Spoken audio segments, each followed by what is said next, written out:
Thank you for tuning in to Macroview Television, and welcome to another brand new edition here on the Taiwan Outlook. I'm your host, Ray Guo. I know that many people have been focusing on Taiwan's soft power in the recent years, including foreign press. And on today's program, we're delighted to have a foreign journalist who has been instrumental in organizing the annual Urban Nomad Film Festival here in Taiwan, Mr. David Frazier. David, welcome to the program. Hi, Raymond. Thanks very much for having me. Well, it's a pleasure to have you here. And David, as the co-founder and also the director of the Urban Nomad Film Festival, can you tell us how did the whole idea, the whole project got originated, and what's the film festival all about? Okay, well, the film festival, the Urban Nomad Film Festival right now is actually something, you might say it's a little bit different from what it was when it started. Okay. So at present, this year, we just finished last week a 9-day film festival. All right.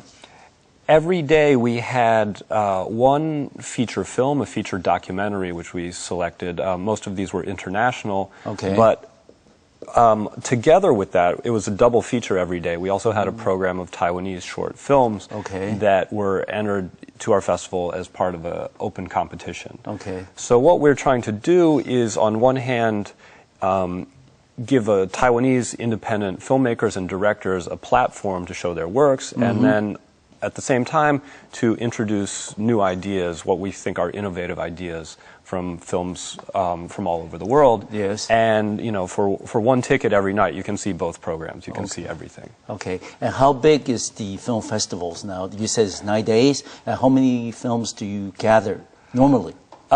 This year we had, for the competition, for the short films, we had over about 200 or 250 submissions. Okay. Mostly from Taiwan, but also a few from Hong Kong, Singapore, United States, Canada, Germany, France, and other countries. People who found out about us somehow. Some of them I don't even know. Okay.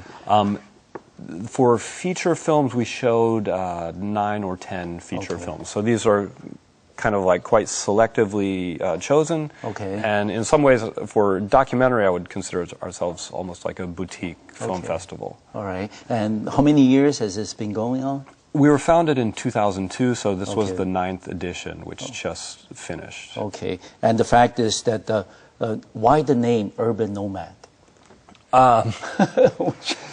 Mind sharing with us? Sure. There's a story to this. When we, it's actually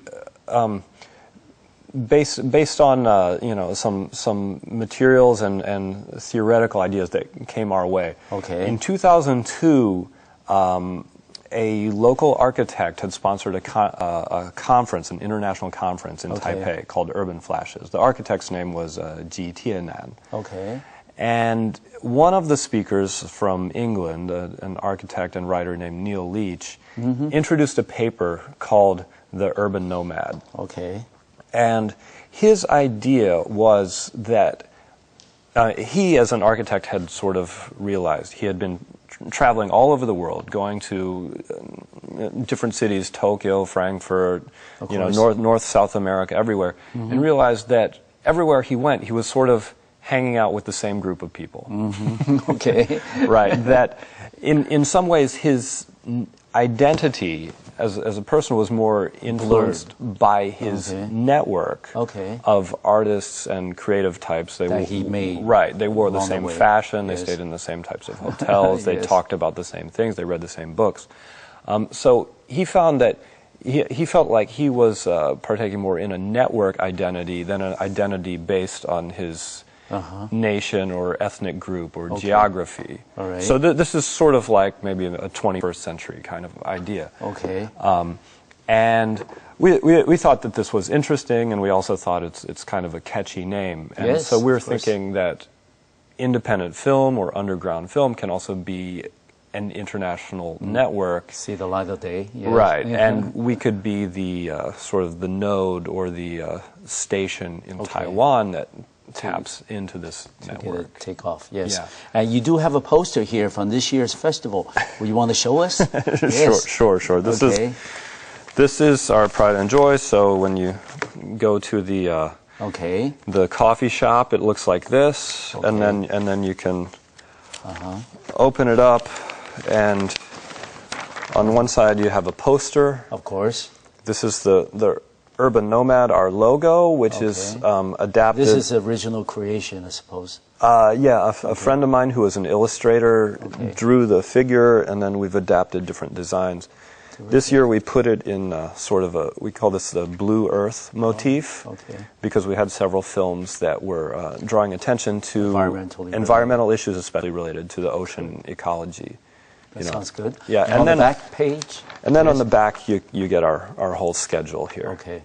You know, so just day by day what all the films are. Okay. So. And David, when the festival got started back in 2002, there were already a number of film festivals in Taiwan. Not many, but there were some. For example, the Golden Horse. You know, they also have an international component, you know, international film festival component to it. How did you want to make this Urban Nomad Film Festival different from all the other ones that were already available? Right. Actually, Taipei has no shortage of film festivals. Yes, yes. I mean, you know, some friends on Facebook were making a list, and they came up with about 15 or 16 festivals happening in Taipei. That many. Okay. Yeah. The big ones are the Golden Horse, which is, I think, possibly the oldest film festival in Asia, or in maybe in Asia. Maybe in Asia, or definitely within the Chinese-speaking world community. Right. Yes, right. The Taipei Film Festival, Women Make Waves Film Festival. These are all quite big festivals with big budgets. Yeah. In the beginning, we had no intention of ever competing with any of them. With any of them, okay. Right. All right. In the beginning, we had some friends who were beginning to play around with video. This was 2002. Okay. Some of them had gone to film school. Some of them were just sort of making things on the computer. But at that point, actually, most of the works we got were on VHS tape. Oh, okay, all right. So this is this is the tail end of an era. Okay, right? We're talking about. Yes. But my partner Sean Scanlon and I, we had produced other events. We had done theater projects. We had done a 24-hour playwriting project in which different groups had 24 hours to write and produce a short play. Okay. And just assorted cultural events, and we were doing it for fun mainly, you know. So then this idea of doing a film festival came along. So we just simply rented a space, we put up a screen, we got a digital projector, and you know, and found this isn't too difficult.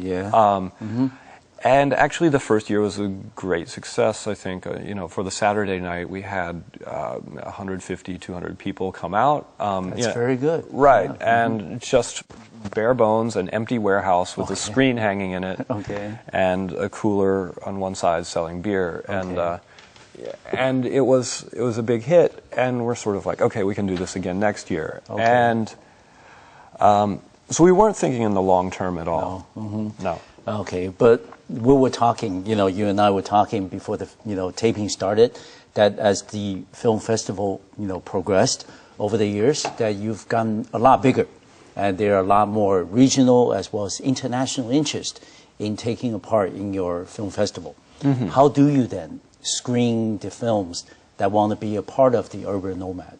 I mean, what's the criteria that you use? Okay, for the competition films, if someone sends us anything, we will, you know, by our deadline, we will consider it. For submission. We are one of the only festivals in Taiwan that will play very experimental films. We had a video art component this year, which was actually done in a gallery with video art installations. So. You know, video art is also within our boundaries, which is something you don't see in most other film festivals. That's right. Lots of shorts, animation.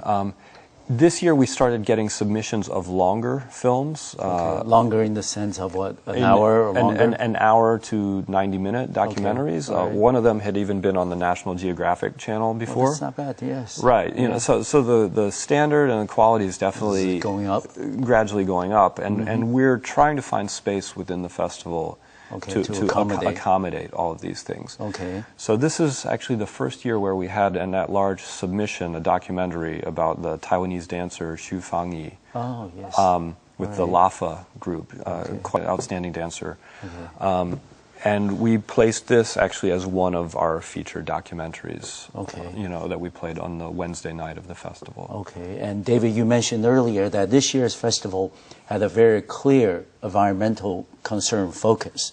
Why was that? We try to pay attention to what's new in terms of documentary. Okay. And in the last, say, 5 years, documentary making has become cheaper. There have been more and more activist documentaries, and the quality has increased, it's gone up, yes, tremendously. So suddenly, just within the last, say, 12 or 15 months, we became aware of a bunch of great, really top-notch environmentally themed documentaries. Okay. We hooked up with a Taiwanese film distributor called Flash Forward Entertainment, and they had purchased the rights to The Cove. And have you heard of this film? Yes, I have, but I haven't seen it though. I must be honest. Oh, sure. Well, the Cove was made about the slaughter of dolphins in Japan. Yes. But it's gained quite a bit of publicity, and actually in the beginning of March, it won the 2010 Oscar for Best Documentary. Exactly. So suddenly, because it gets an Oscar, it's getting a lot of international attention. A lot of international attention. Hold that thought, David, because we need to take a break on our program. We'll be right back, and we'll continue this conversation with Mr. David Frazier, who is the co-founder and director of the Urban Nomad Festival, a film festival here in Taiwan. We'll see you in a little bit.